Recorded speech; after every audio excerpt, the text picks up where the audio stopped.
As a community, we build empathy, curiosity, joy, and connection when we share stories with you. Welcome to Storytellers Project, part of the USA Today Network. Happy holidays and welcome to Des Moines Storytellers. Thank you so much for being here again to celebrate another night of live storytelling. And what a beautiful place we have to come together in this magical season. Hoyt Sherman Place, our host for this evening and for the upcoming 2023 season. My name is Lee Rude, and I'm the Reader's Watchdog columnist at the Des Moines Register for about a decade now. Thank you. And I'm going to be your MC for this evening. Storytellers is sponsored by Extreme, powered by Mediacom, and we'd like to thank them for their support of local storytelling and the power it has to start important conversations and build community. And the project is also sponsored by Noah's Ark Restaurante, serving home-style Italian food on Ingersoll since 1946. They're open Wednesday to Saturday, so please consider making Noah's a part of your family's get-together. And don't forget to try the cannolis. They're my favorites. The whole idea behind Storytellers is that we believe everyone has a story, and everyone can tell that story. None of the people that you will see tonight is a professional. These are just a mix of people in your community, friends, neighbors, parents, and coworkers, sharing authentic tales about themselves, whether that experience was difficult or eye-opening or life-changing. This isn't an open mic night. All of these people have worked with a registered storytelling coach and put in a lot of hard time to perfect their first person true story. They're going to tell those stories without notes, just from the heart, and their willingness to share their experiences and just be themselves is what makes these nights so memorable. So please, everybody, just give our storytellers a round of applause tonight.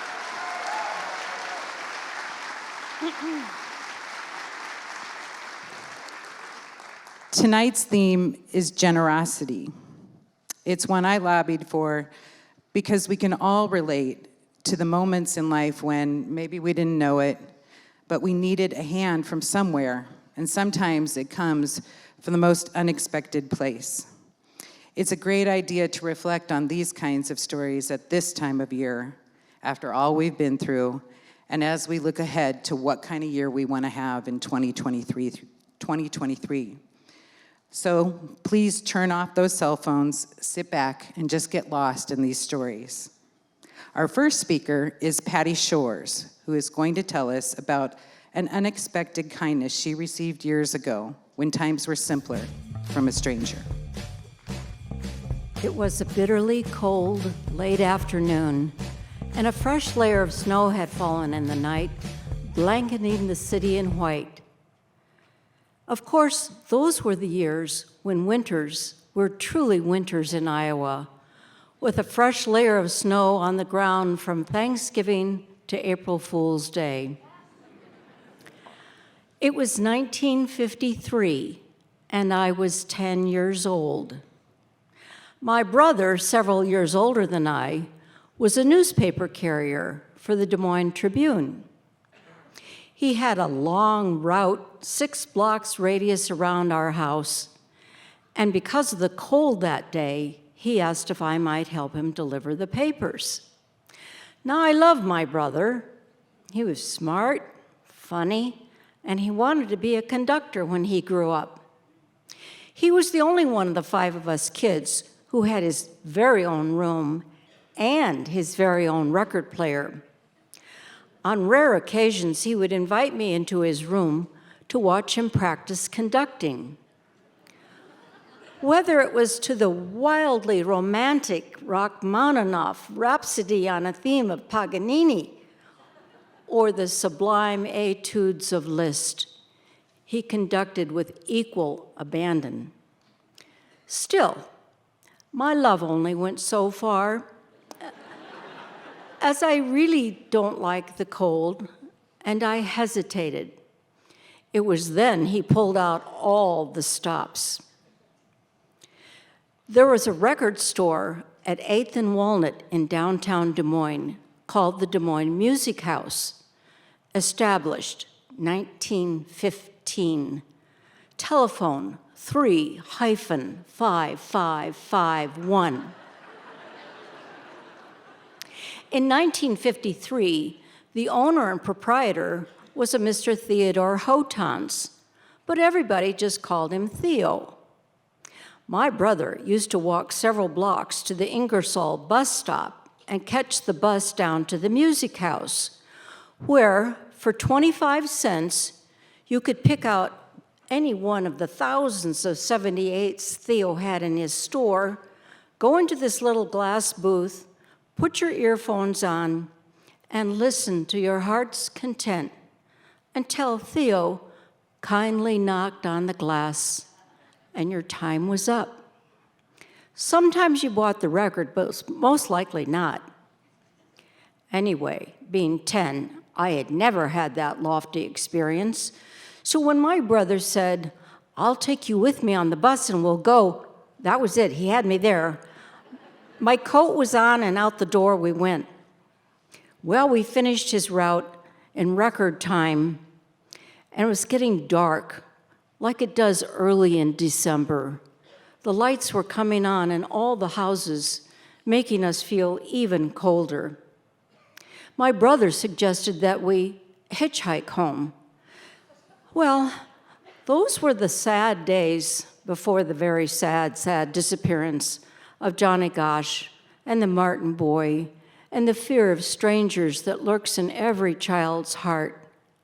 Nevertheless, we stuck out our thumb, and looking our most forlorn, it wasn't long before a car stopped.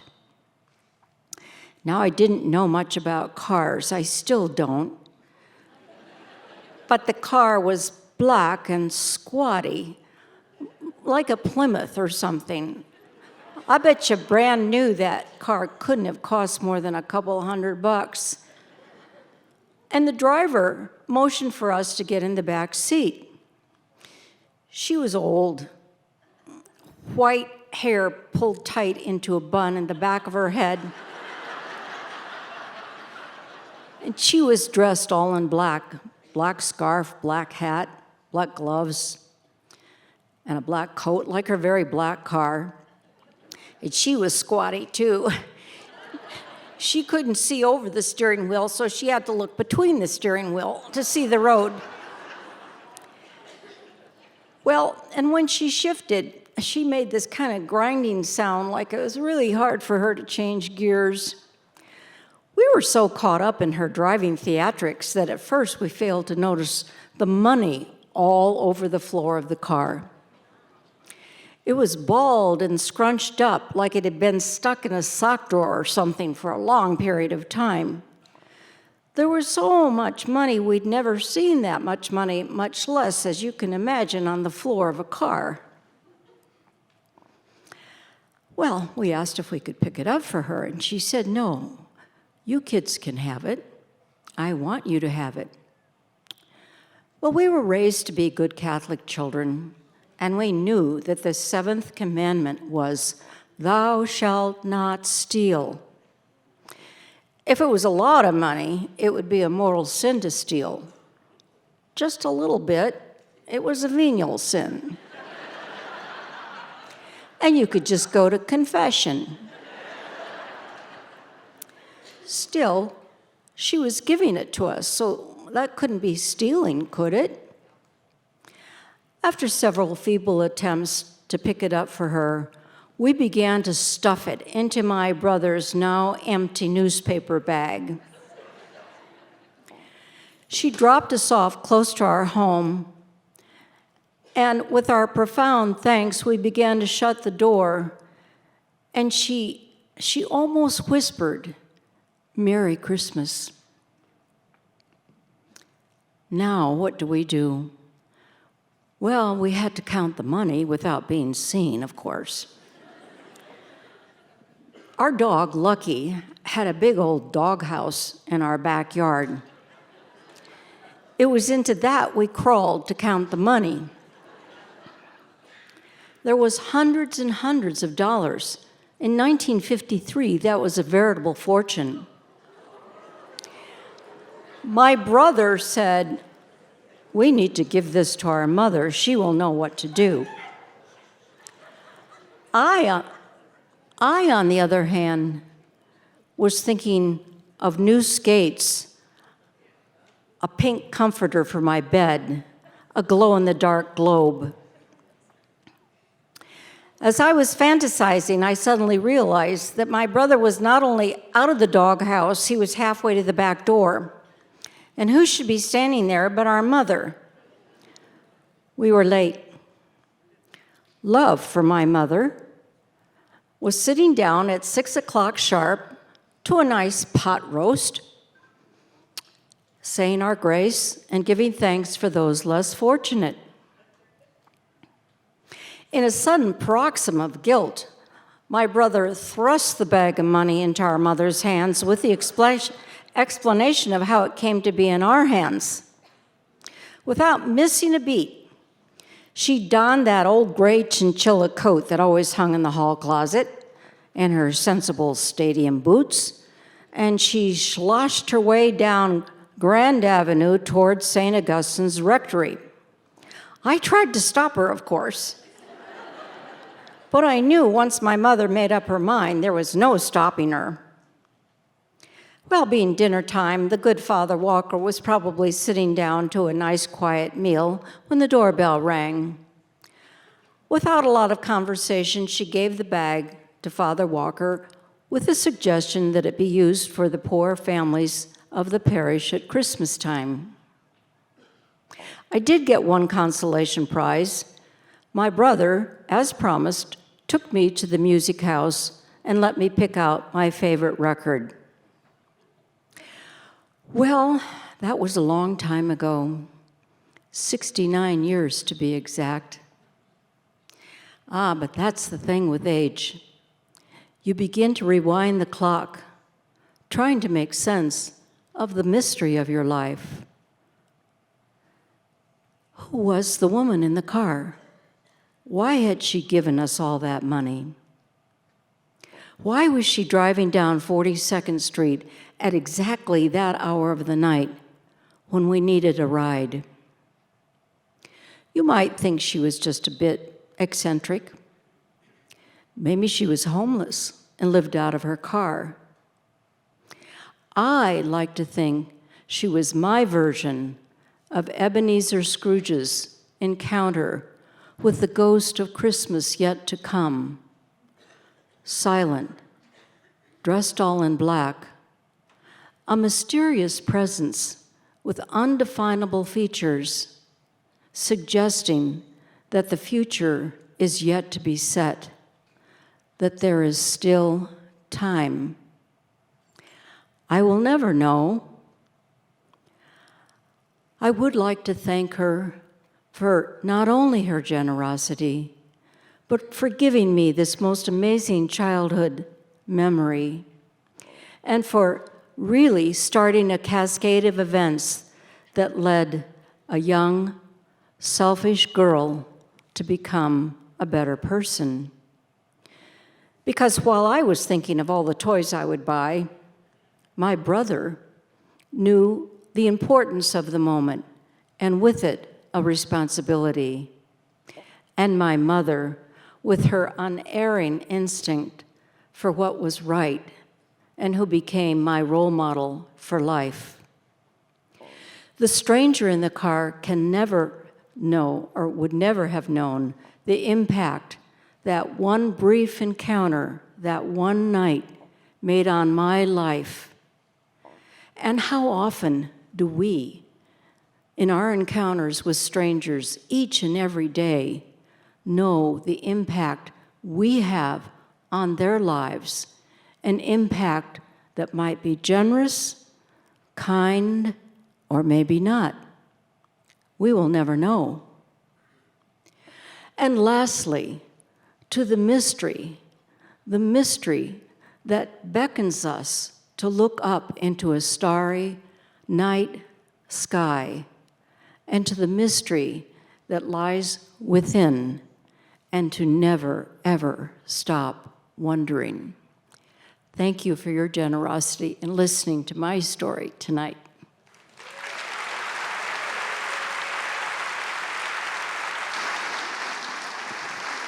Thank you, Patsy. That's a heck of a Christmas story. Our second storyteller, Stevie Lang, is going to tell us about finding compassion and an ear from someone in, of all places, a newsroom. A trigger warning here, there is some talk about thoughts of self-harm, so if that upsets you, you may want to step away for a few minutes. That's fine. I'm here on this stage tonight because someone's act of generosity saved my life in my mid-20s. But in order for you to understand, I need to explain a little bit about where I came from. I was born in a small Midwest town and raised by family members who were cult leaders. Yes, I did say cult leaders.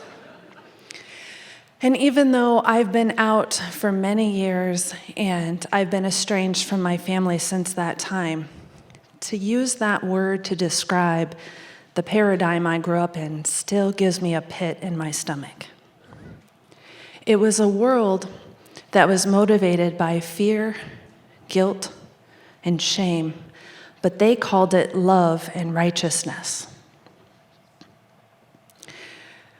I tried to fit into that world. I really did my very best.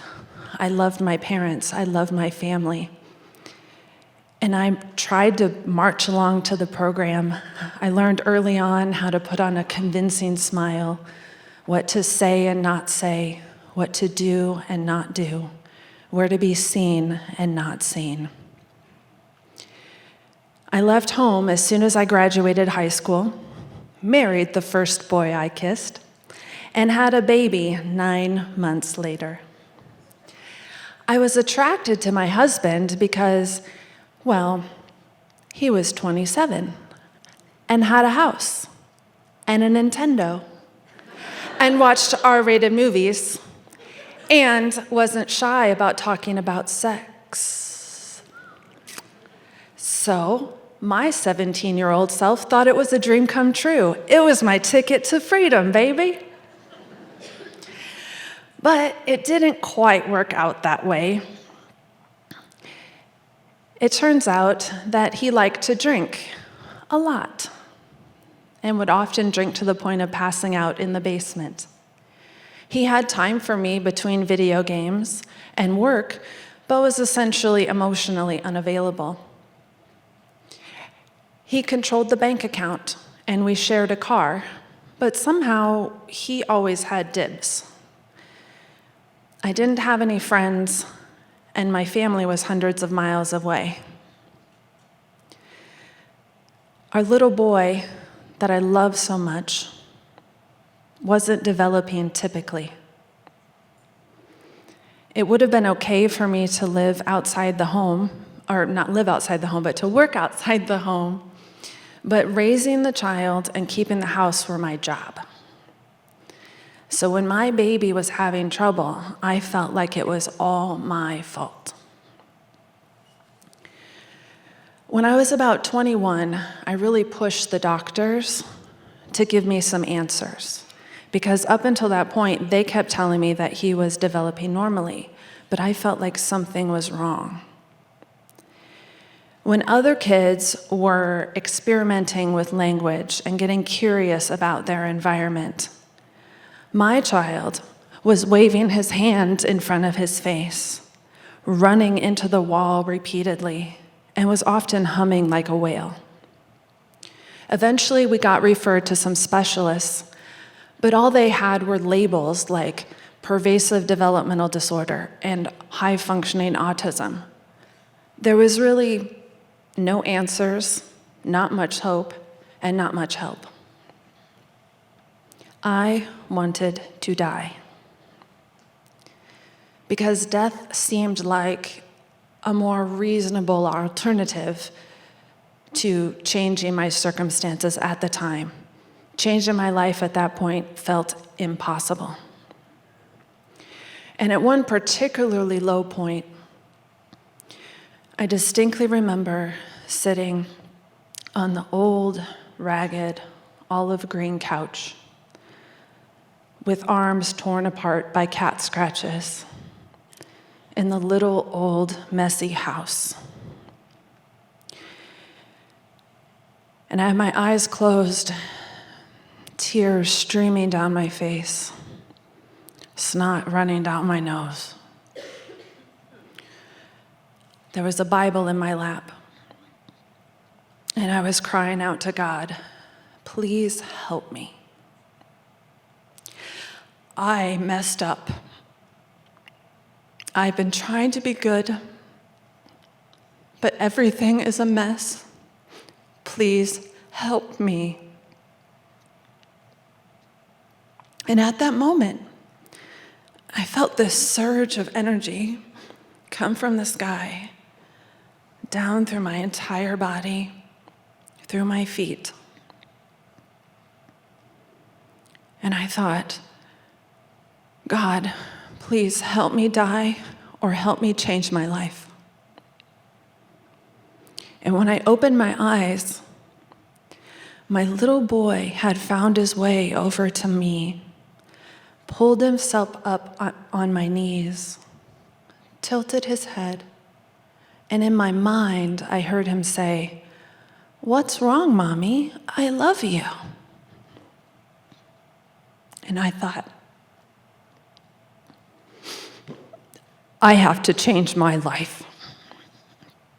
So, the first order of business was to get a self-sustaining job and my own bank account. So I scoured the Des Moines Register Classifieds and found a position for a pre-press technician working 1:30 to midnight, Thursday through Saturday. Well, that was perfect for me because I had no social life, and I would have minimal daycare. That was only 2 weekdays that I would be at work, and only in the afternoons. I had some Photoshop experience because somehow in all of this, I managed to talk my parents into letting me go to technical school. And it was at that job, oh, I forgot something. I almost didn't go to the interview because I had such low self-esteem. And then I almost called to resign my application because I didn't feel like I did well enough on the skills assessment. And I am so very grateful for that manager that gave me a chance, that believed in me when I couldn't believe in myself. Because my world completely changed one day when someone from the newsroom stopped by asking a personal favor. He had a picture that needed to be scanned and prepared so that he could use it for a Match.com profile. And I thought, well, I'm a fan of love. Sure, I'll help you in my downtime. And helping him with that picture led to many break time walks and heart-to-heart conversations. I opened up to him and I shared the struggles that I was having. He knew that I wanted to change my life, but didn't know how. And he knew that although I had been told that psychiatrists are to be feared and that mental health problems are just because you're not close enough to God, that there were professionals that could help me. He also understood that I didn't have a way to get there or a means to pay for it. So out of the kindness of his heart, he offered to give me rides and to pay for my therapy if I would do the work. And I was eager to do the work. I remember my first session when the counselor was asking me what my goals were. And I froze because up until that point, Everything had been told to me, who I was supposed to be, how I was supposed to feel, what I was supposed to say. Everything was told to me. So to be asked what my goals were was like, what? And I came up with, I just want to be okay being me. Things like loving myself and self-care, like those seemed like way too far off. I just wanted to be okay. And it was suggested that I find some place in my living environment that could be just mine. And I remember just staring blankly, just not being able to comprehend the concept. And when I was asked things like, how are you? I would say how my son was doing, how my husband was doing, what the doctors weren't doing, what my coworkers weren't doing, absolutely everything except for how I was doing. But that's been over 2 decades ago now. And I am pleased to report that my baby is now a fully self-sufficient grown man with his own car that he paid for himself, a sustainable career, and a beautiful downtown loft.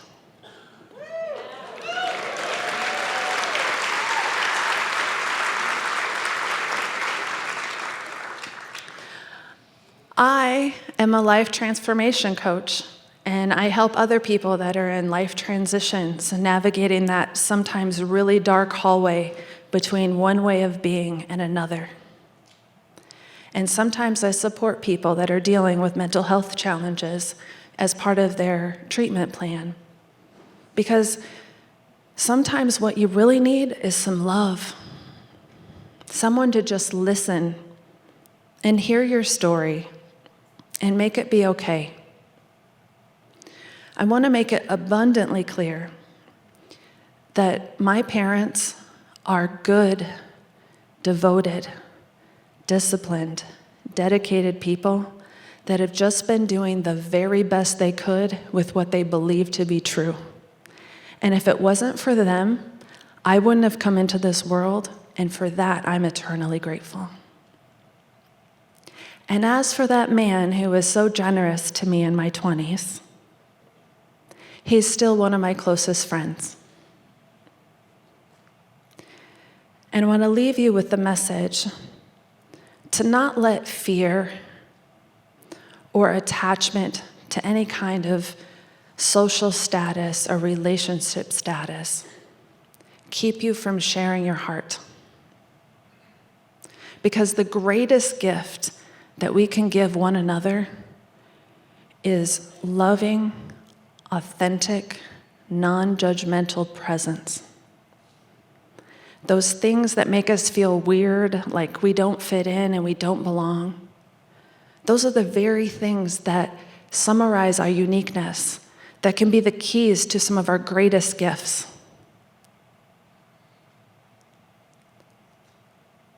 So I just want to say thank you for listening.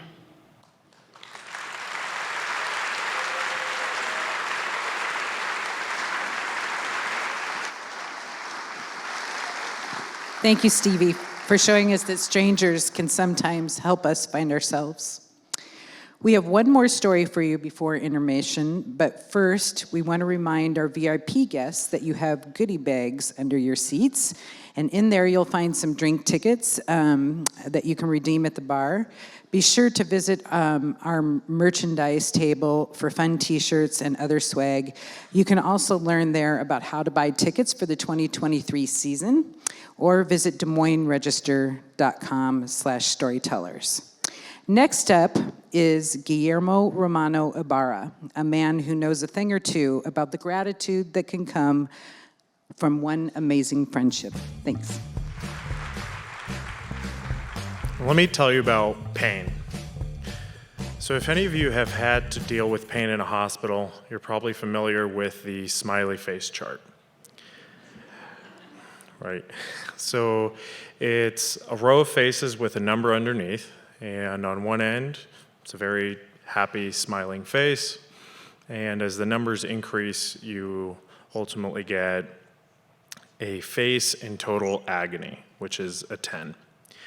And so as a medical student, I've had to use this scale when talking to people.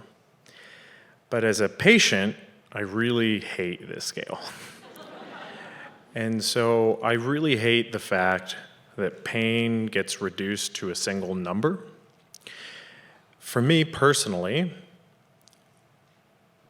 pain is perceived. And so the more occupied or distracted my mind is, the less I will notice the pain, regardless of what it actually feels like.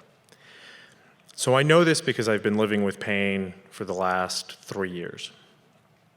And so in August of 2019, on what I thought was a perfect summer evening, I picked up my bike from a bike shop and set out for about a 40-mile bike ride. And 99% of this ride is on what I would consider my favorite roads in Johnson County. But about 15 miles in, there's a half-mile stretch on Highway 22 that doesn't have a shoulder. And this particular day, on that stretch, I remember seeing headlights of a car coming up behind me, illuminating the asphalt to my left. And that's the last thing I remember, because that car hit me at 61 miles per hour. So when I got to the hospital, I had no idea how bad my injuries had been. The doctor there asked if there was somebody he should call. And so having no immediate family in Iowa City, did the next best thing. So I called my best friend from med school, and I called my PhD advisor, David Stoltz. And David's also a critical care physician, and so he made it to the hospital as fast as he could, and he was able to go with me everywhere I went in the hospital. And he was with me the entire night. He was with me when they told me that I'd fractured my spine and that I'd fractured my pelvis. He was with me when they took me off to emergency surgery. And he was with me when the doctors told me that they didn't know if I would be paralyzed or if I would make a full recovery. So in the meantime, my parents were frantically trying to find a way of getting to Iowa. My mom's in Seattle and my dad's in California. So I would spend the next 2 weeks in a hospital bed. I had cords coming out of everywhere, and I couldn't use my legs. My dad had to physically move me around if I wanted to change position. And every time I would move, I risked setting off these incredible back spasms. The only way I can describe the feeling of these back spasms is having a knife stabbed into your lower back. And so I had this intense fear. And so my time became controlled by a little green button that I could press. And it was connected to the IV pain medication pump. And it would turn on every 20 minutes, and then you could press it, and it would give you another dose of pain meds.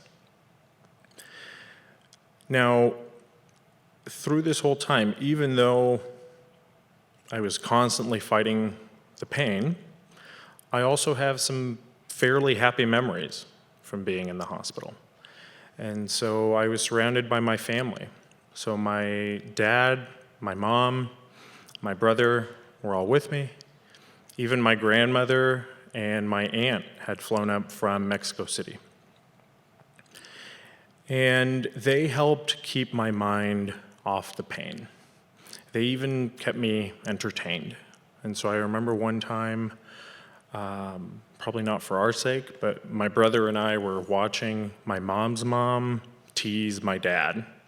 and we were thrilled. And so right after that, my brother said, "Hey, how you doing?" And I was like, kind of having fun. And so that's what they were doing, keeping my mind off the pain. But they weren't alone, right? They were supported by a bunch of people, that community that I'd built in Iowa City. So my best friend from med school, Jane Buchanan, was always there, always at my side. She's the one who called my parents to let them know that I'd been in an accident. And so now she was helping them cook and go grocery shopping and do laundry at her house. And my buddy Miguel, who was also always there, he actually traded cars with my mom because she couldn't drive my stick shift. And I even saw friends who I don't get to see on a normal, everyday basis. So some of my best friends, Dana and Carly, their calendars are nuts. You can never hang out with them. But they made time to come see me. They would come before work, and they would come after work. And Dana one time jokingly said to me, she's like, "Hey, you don't have to get hit by a car when you want to hang out with us." Thanks. So I would go on I would spend a month in the hospital. And the time I was in the hospital unfortunately, was not the hardest part of this whole thing. For me, the hardest part has been dealing with the uncertainty of what my life was going to look like. And so, again, when I got to the hospital, at some point, somebody said, you could be running another half marathon in 6 months. Or you could be in a wheelchair full time. And so that was what they gave us as a prognosis. And so in the hospital, I learned how to use a wheelchair safely. I learned how to transfer into a car and out of a car, onto a shower bench, onto a toilet seat. I learned how to get dressed and changed and everything you do. Trying to put socks on. You should try putting on your socks if you can't use your legs. But all of this was abstract. Being in the hospital very much felt like being at summer camp. It was this thing you were doing that was hard, but it wasn't my life. And so the reality hadn't hit until I went home. But I didn't really get to go home because I couldn't go back to my 1920s apartment, right? It had a spiral staircase to get up. It had narrow doorways. There was just no way that I could physically get into my apartment. And so my parents moved me out. And it was my first night in this new ADA accessible apartment with somebody else's furniture in it that my reality finally set in.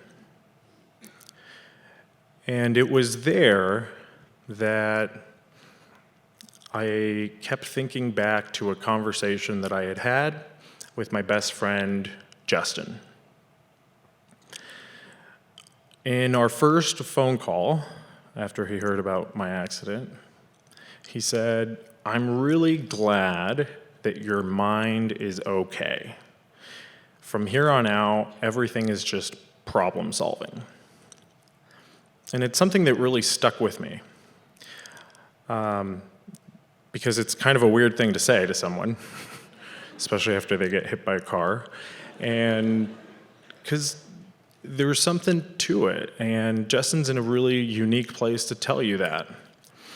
And so Justin is a congenital amputee, and he would go on to represent the United States at the 2004 Paralympic Games in Athens as a swimmer.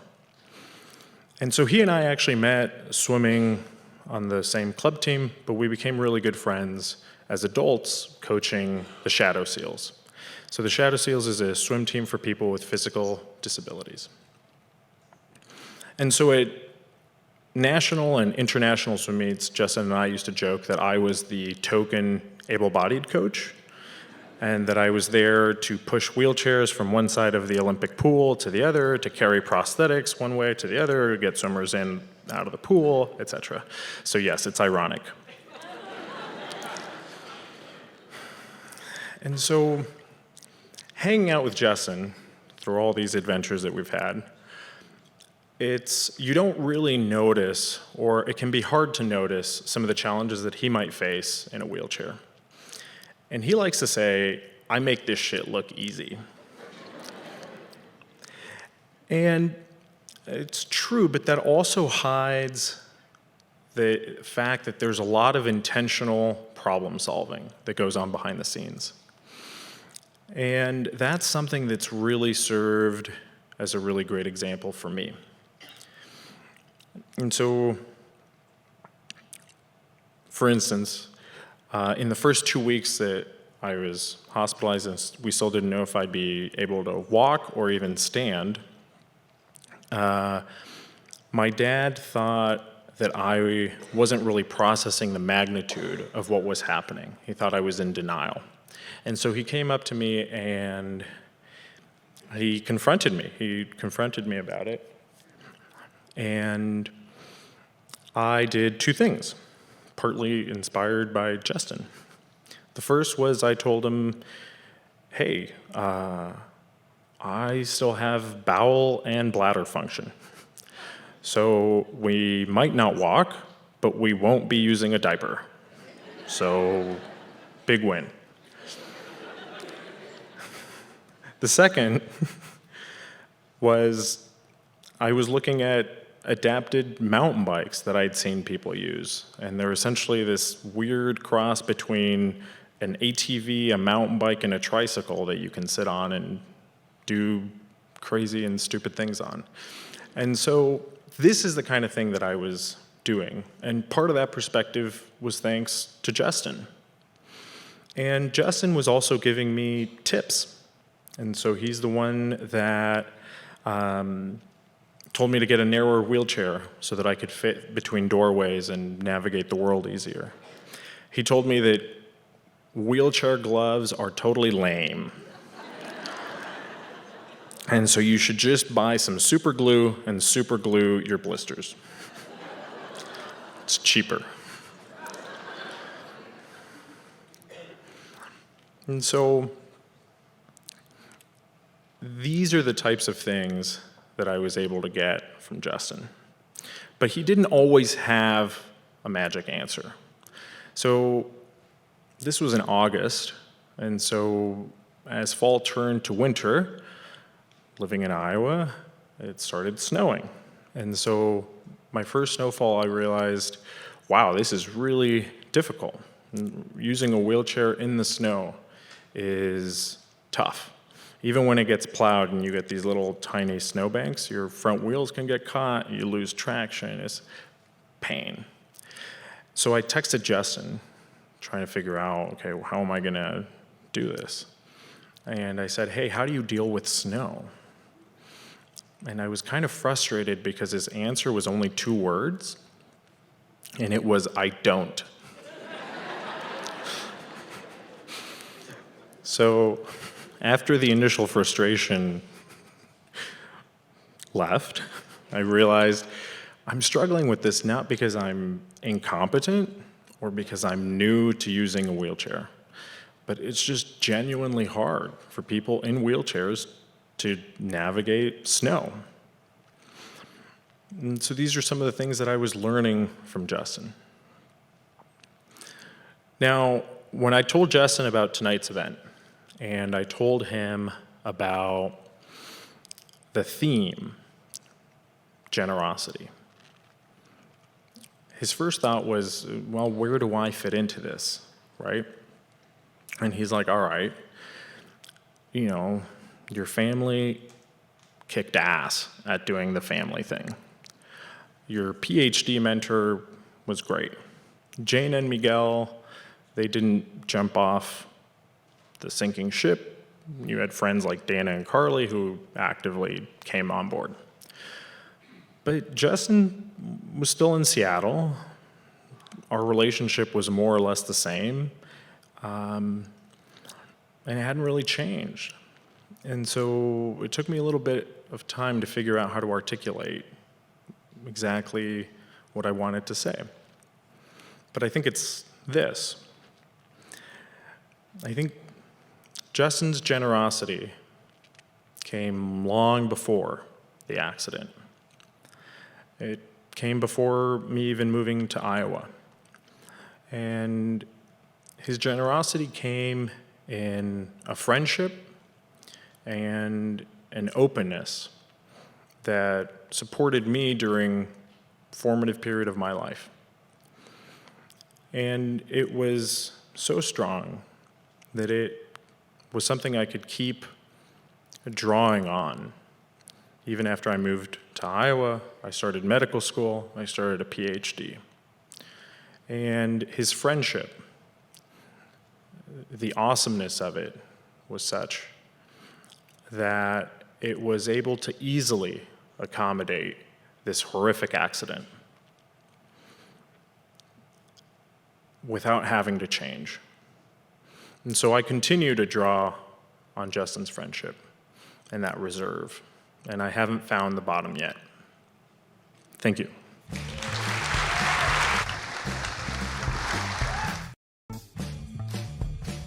Our next storyteller is Yenny Briceno Soley, who is going to tell you about blessings she experienced in the worst of times.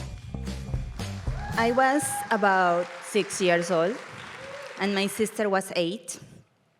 And we used to live in a rented room in a house where we shared the bathroom and the kitchen with other families. One bedroom was all my mom could afford to pay for the 3 of us to live and for her to do work as a seamstress. That night, she was sewing, working late as always, and suddenly the doorknob went up and down. Someone was trying to open the door. My heart started racing when I saw my mom jump to open the door, but she saw nothing more than a shadow of a person running to the room next door. That room had been rented the week before to a man. My mom immediately, she went to the bathroom. She got a bucket full with cold water. She went to the man's door, let herself in, and she threw the water on his face, while yelling at him that was the last time he would ever try to open her door. I'm not gonna lie, at that time, at the moment, I was scared. But at the same time, I felt safe with my mom. She was so strong and fearless, and she wasn't going to allow anybody to hurt us. The next morning, my mom made sure the guy got arrested, and his lease was terminated. That was my mom, Betty. She was a hard worker. She was tough and strong. Well, she had to be, because my father abandoned us when I hadn't even been born yet. She was committed, a risk taker. But most importantly, she loves her 2 daughters with all her life. I don't remember many hugs. She was strict.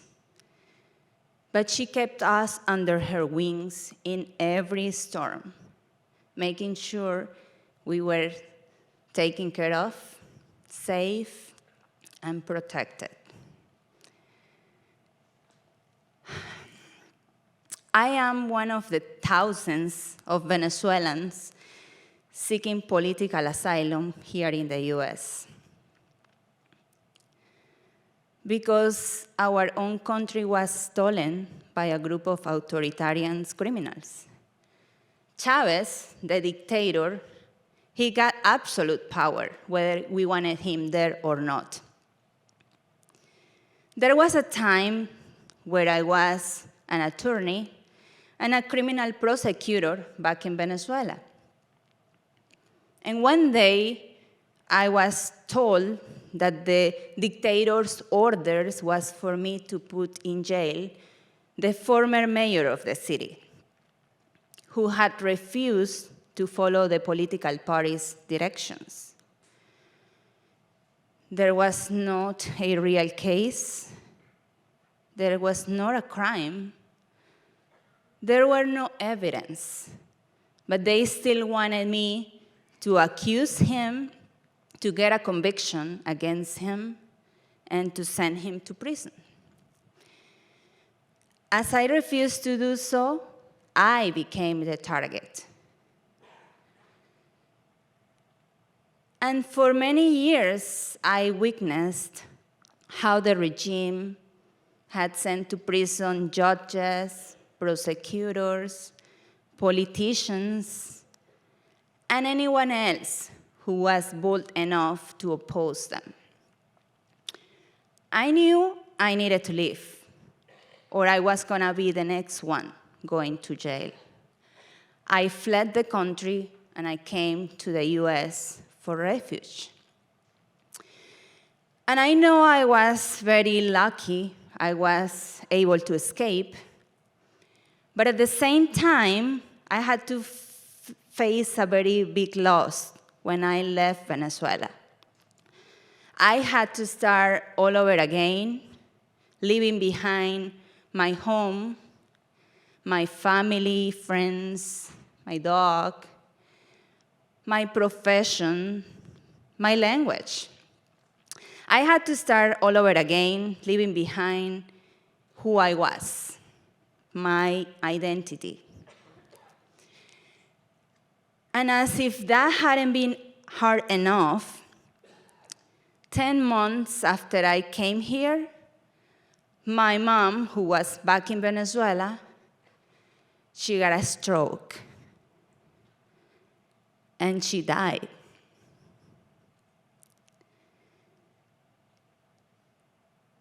And she was my hero. She was my everything, my foundation, and she was gone. And then all my world fell apart.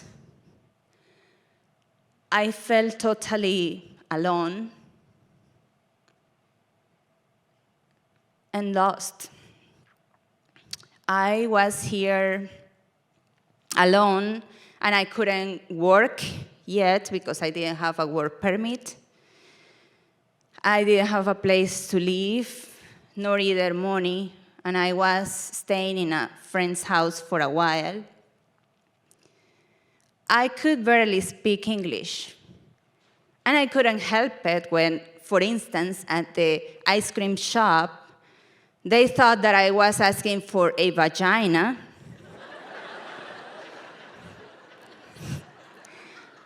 When I was really asking for avellana, which is hazelnut in Spanish.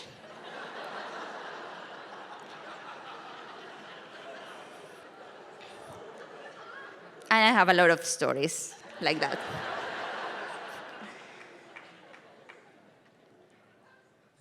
I felt, like I said, totally alone, but I wasn't.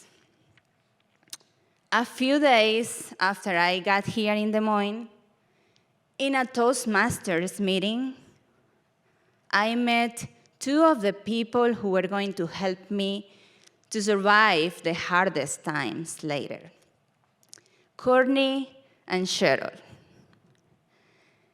Cheryl was very enthusiastic trying to learn Spanish. Courtney, on the other hand, she had the feeling in her heart that she maybe was a Latina in her previous life.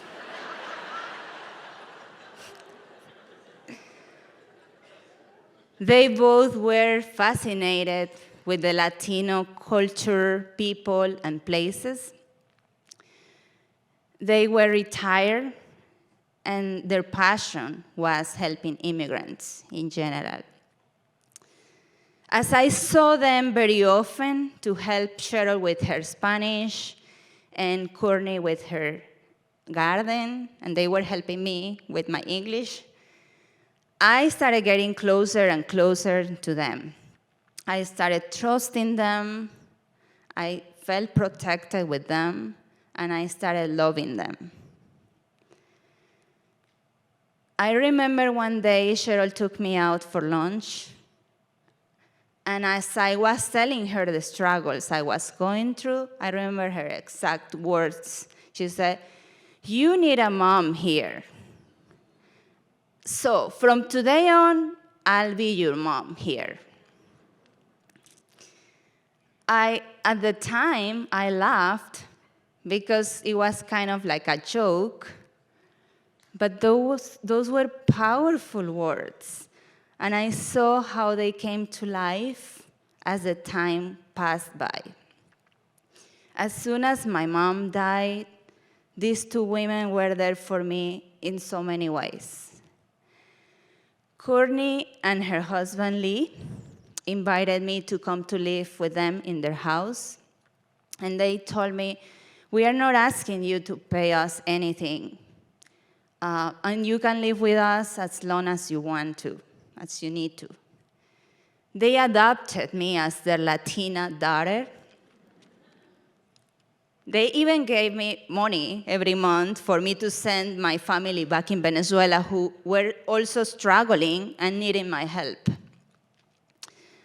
I ended up living in their house for about 5 years. One of those dark, cold winter nights, I found myself kneeling down the floor, crying. I was totally broken, feeling like if I was in the middle of a nightmare, wondering why I was here in this world that I didn't belong to. And then I felt those warm hands in my back and a soft voice telling me that I was going to be okay. It was Courtney kneeling down behind me, hugging me, and she was crying too. She didn't have a lot of words, but then I knew I wasn't walking that path alone. In the meantime, Cheryl and her husband, Greg, also became soldiers in my army.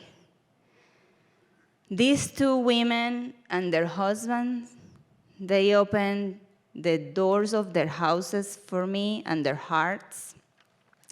And they gave me shelter, food, rights, food, advice, food. They gave me love. And did I mention food? Well, I had to eat 3 times a day, every day. Time and a lot of effort and patience took me to a better place, make things better for me. And the kindness and generosity of the people here in Des Moines, many people here, took me through a lot. Eventually, I got my work permit, and I got a job as a receptionist at the Polk County Attorney's Office. And later, I was able to become a legal assistant. I got my driver's license and was able to get my own car. I got my dog, Louie, by another act of generosity, by the way. And he helped healing my wounds by licking them. I met a gringo prince with a Latino heart. He happened to live in South America for 4 years. He speaks fluent Spanish, and he's in love with the Latino culture the food, and salsa dancing. And in June this year was our wedding day, and it's been one of the most beautiful days in my life. Courtney and Cheryl became the moms of the bride, and they walked me down the aisle, happy and proud as a mother could be. And a picture of my mom, Betty, had a special chair very close to the altar that day. I had my 3 moms by my side that day. Today, I am expecting a little boy.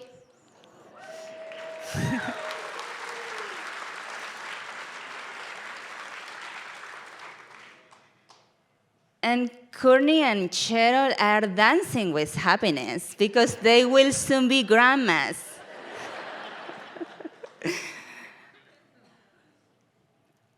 I am very grateful to have them in my life and to be able to call them my American moms. They are outstanding human beings who never had the opportunity to raise their own daughter, but they have hearts full of love, kindness, and generosity. They didn't know it 7 years ago, but they were needing a daughter. And I was needing a mom.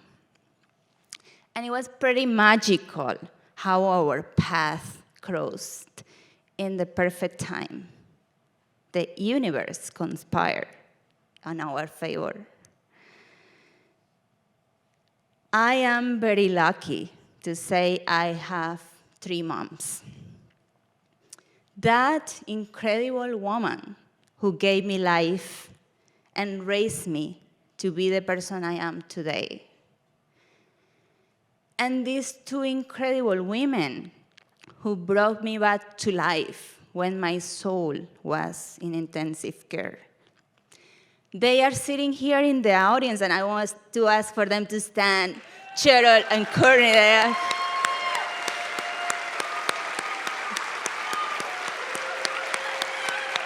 Thank you.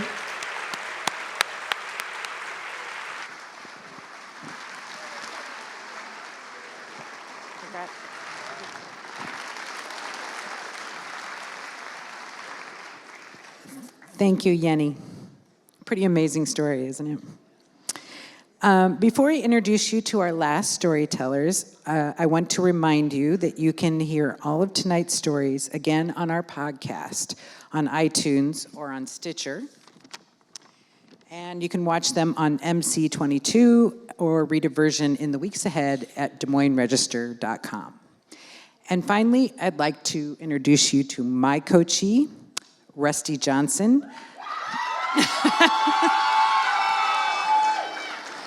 who survived so much while growing up in Iowa's foster care system, but ran into so many people who helped him become the person he is today.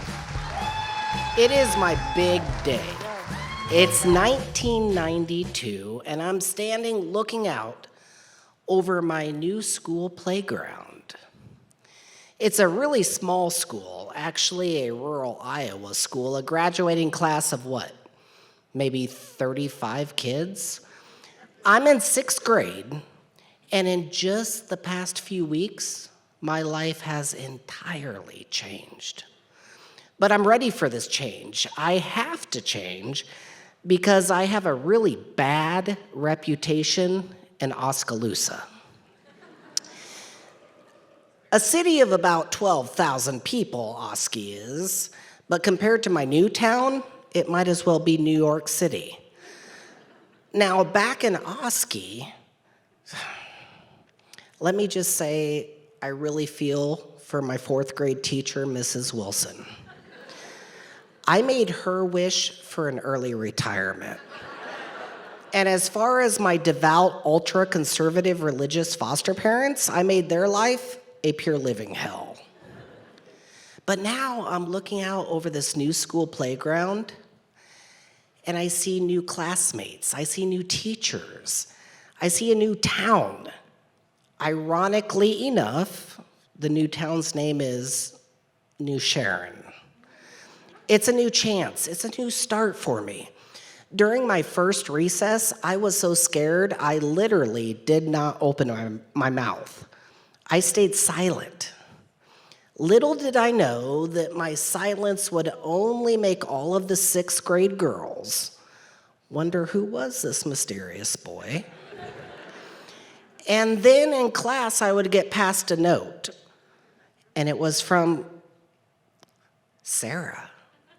And I would look down at the very bottom, and it would say, "Will you go out with me? Circle yes or no."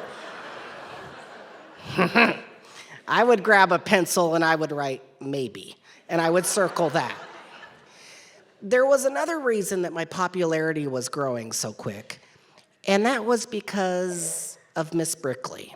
Now, Miss Brickley was an elementary music teacher that we had at North Mahaska School, and she had suddenly and miraculously had a son.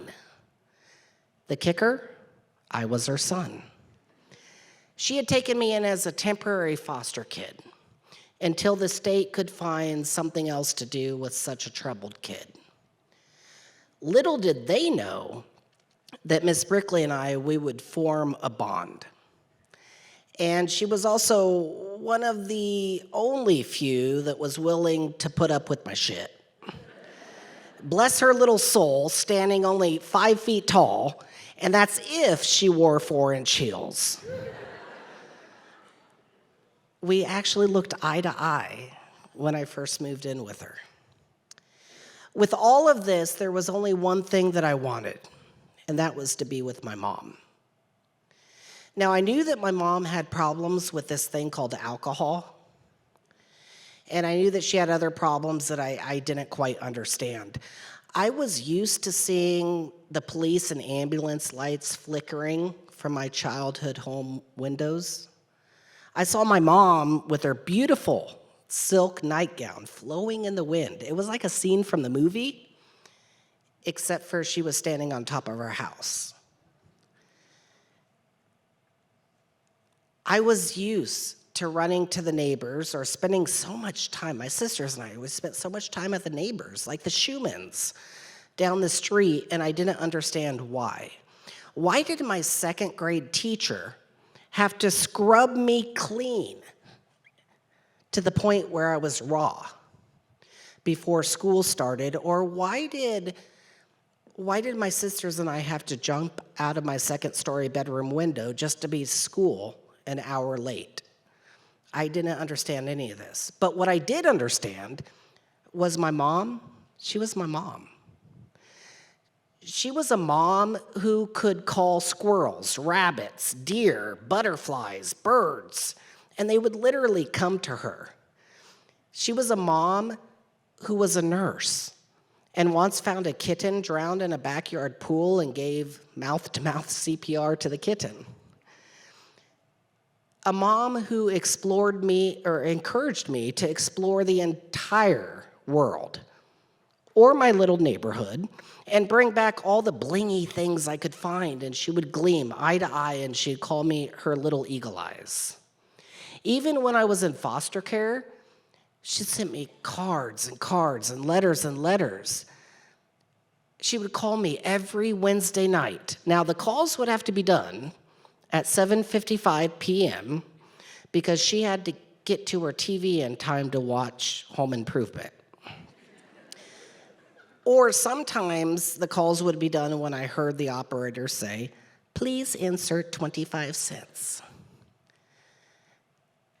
Again, she never missed a holiday. Even for Valentine's Day, I'd get a box of yummy gummy hearts, or for Halloween, a ghost that when you walked past it, it would dance and it would say, "Boo." That was the mom that I knew. So now at Miss Brickley, as I have this growing popularity, I feel like not everybody hates me, but I still have to look back at what it was like for Miss Brickley. And I can only imagine what it was like when she got the word from a doctor that I only had a shorter bit of time left to live. After 2 major surgeries, it was discovered that I had a mass in my back that was growing dangerously close to my heart and my lungs, if not already wrapped around them.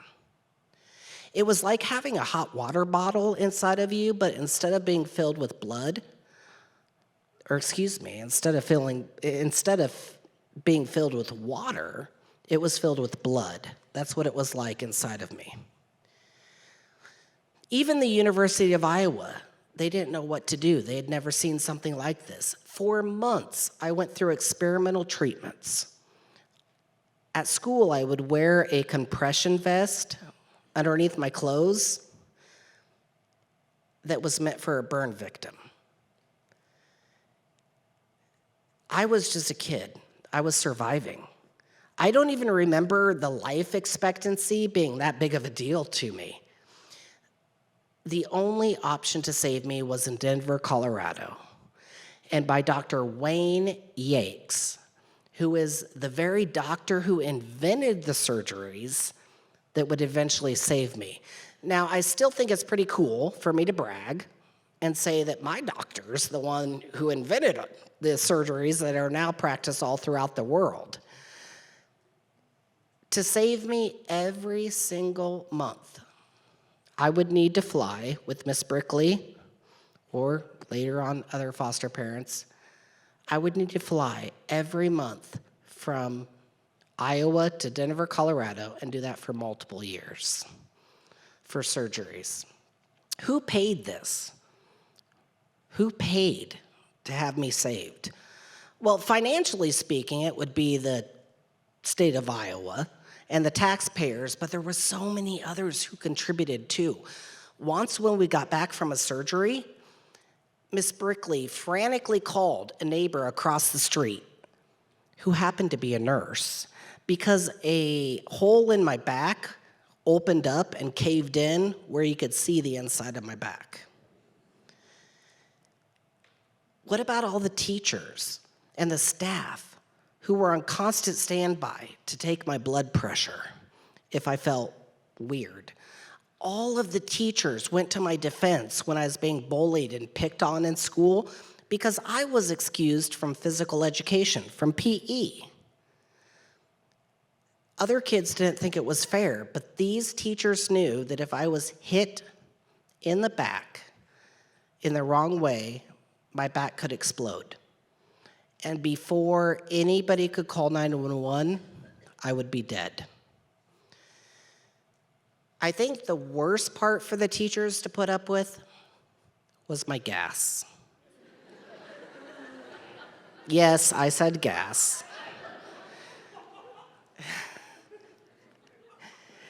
All too often after I'd get back from a surgery, I'd be so bloated. And even with the special medications, I couldn't control passing gas, and it was not silent.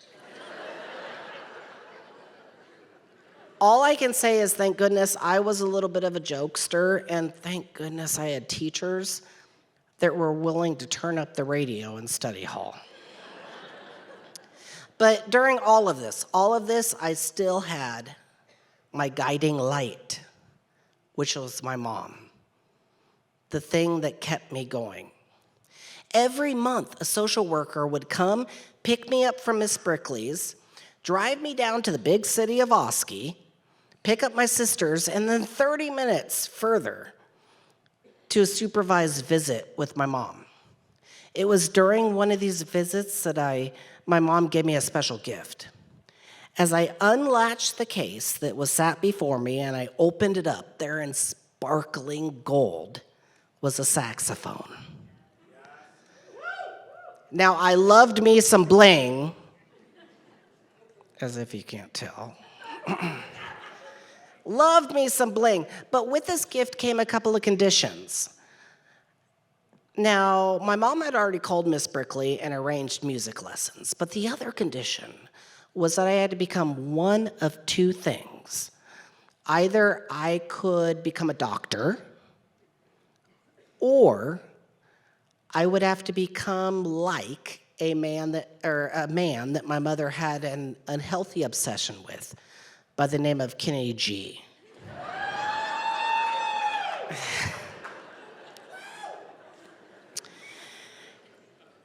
My 7th grade year, January 24th, 1994, is a day that I will never forget. I got a call from the school office that said that I needed to report to Miss Brickley's classroom immediately after school. I went there, and when I got there, I could see that she had been crying. She didn't say much, just that, hey, we're gonna go home, and your dad or your father is coming to talk to you. When we got there, I remember looking out of this small, vertical window that was right next to the front door, just waiting, feeling numb. When my father got there, we sat across the table, and he said, "Rusty, your mom's dead. She killed herself." There was only one person that I wanted to talk to, and that was Sandy Dom. Sandy was a mentor from early on in my life, really young, just happenstance that she got involved with my life, and she never gave up on me. She never left me. I remember when I called Sandy, I tried to sound chipper and happy, but she read right through it.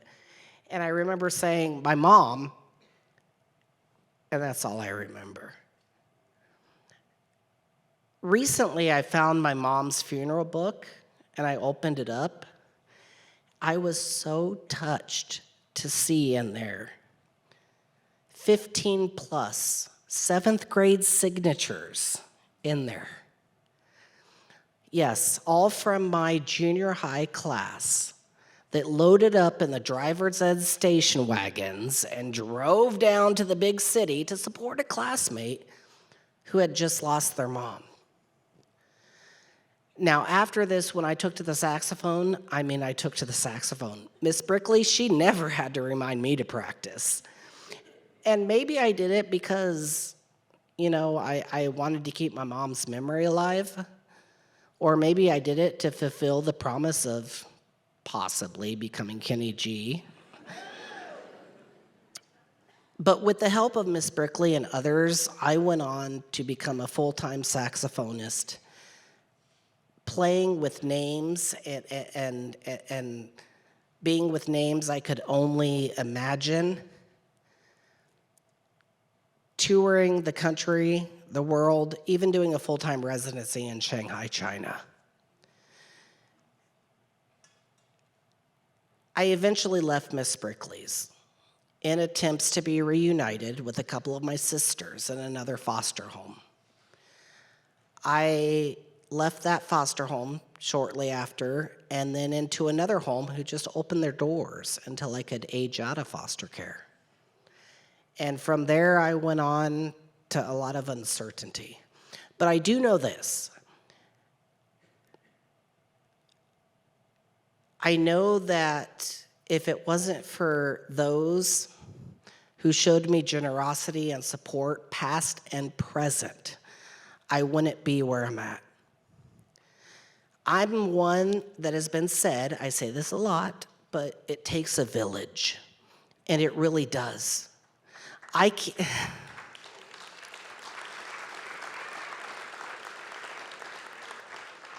can't think of just one single person, not just one single person who showed me generosity. Maybe it was all those church members that when I was a kid, they would knock on our door and they knew we were in need, and we'd open the door and the whole house filled with this heavenly delight that I'd, all from home-cooked meals. Maybe it was the neighbors who my sisters and I ran to, and they would open their doors to us, because they knew we needed help. Maybe it was the foster parents who sometimes late at night I would hear crying in their bedroom, and I knew they were crying for me. What about all the teachers who went above and beyond for me? Think about my kindergarten teacher who followed me for years to come. And in 4th grade, she would bring me out to my favorite restaurant, Bonanza. Thank you, love Bonanza. She would bring me out to Bonanza as long as I would make just a C+ on a paper. My kindergarten teacher in 4th grade. Or what about my 5th grade teacher who would tirelessly write and respond to my journal entries with encouraging and positive words after I would write about having a really tough day in court? I don't know. Maybe it's an Iowa thing. What about the state of Iowa? I think they deserve some props. And what about, the taxpayers who obliviously paid to save my life? That's some generosity right there. What about the family, the Lowenbergs, who opened their home to me and let me stay with them, not only until I graduated high school, which is what they thought, but until I graduated Central College 4 years later. Oh, we got some Central fans. All right. Until Central later on. So, but what about that family though, that did that? And speaking of Central College, what about all the professors like Gabriel Espinosa and so many others who showed me more grace than, believe me, I deserved? I was just surviving, I was trying, but they gave me that grace. What about my husband? And what about my husband, Paul, and my mother-in-law, Tammy, who have worked through 10 years of my past trauma with me? Finally, what about me being adopted when I was 37 years old? And by a former elementary music teacher named Miss Brickley.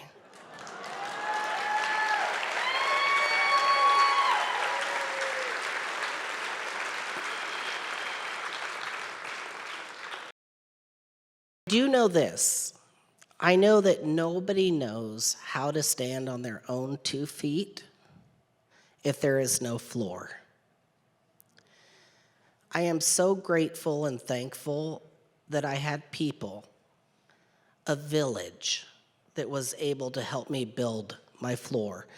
Everybody in here, no matter your age, no matter who you are, you can be a part of somebody's village. All you have to do is just show a little bit of generosity. Thank you.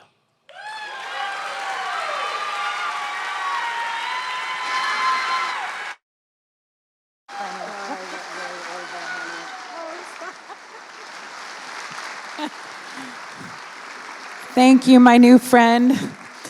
And thank you, Rusty, for bringing some new friends from Proteus here tonight. So, appreciate it. I'd like to invite all of our storytellers and coaches up here, and my old friend, Reka Basu.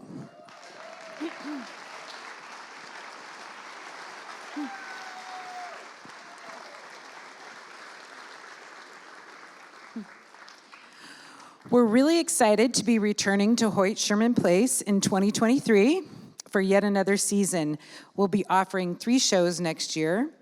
Season ticket packages will be available 10 a.m. Wednesday, December 14th on Ticketmaster or at the Hoyt Sherman box office. VIP packages are $33. Oh, $75. Standard packages are $33. Tickets for individual shows will go on sale in January. The shows are Love on February 14th, of course, Travel, June 20th, and Family, October 25th. We are actively looking for next year's storytellers. Anybody can do this, we promise. I have. Come see me or any of the other coaches after the show if you're interested, or you can go to DesMoinesStorytellers.com/tell if you're interested. Before we go, I would like to say a very special thanks to Reka Basu. Where'd she go? There you are.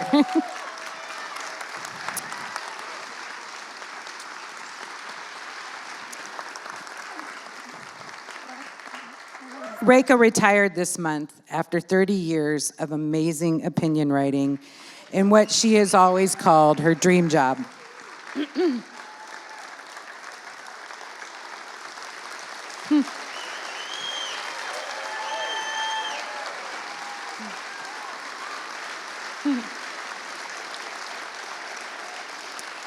We know this isn't the last time you'll see or hear from her, but the other coaches and I would just like to say thank you, Reka, for bringing so much passion to your work and to these shows over so many years.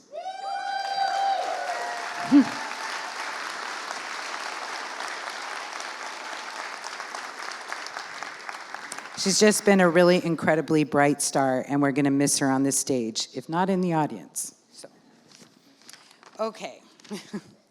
I'd also like to thank the other coaches, my colleagues at the Register who helped guide all the storytellers tonight. I appreciate their hard work and dedication to this community and to this project. And I'd also like to show some deep gratitude to all the tonight's storytellers who spent hours on their stories and came tonight with open hearts and open minds. Take a bow.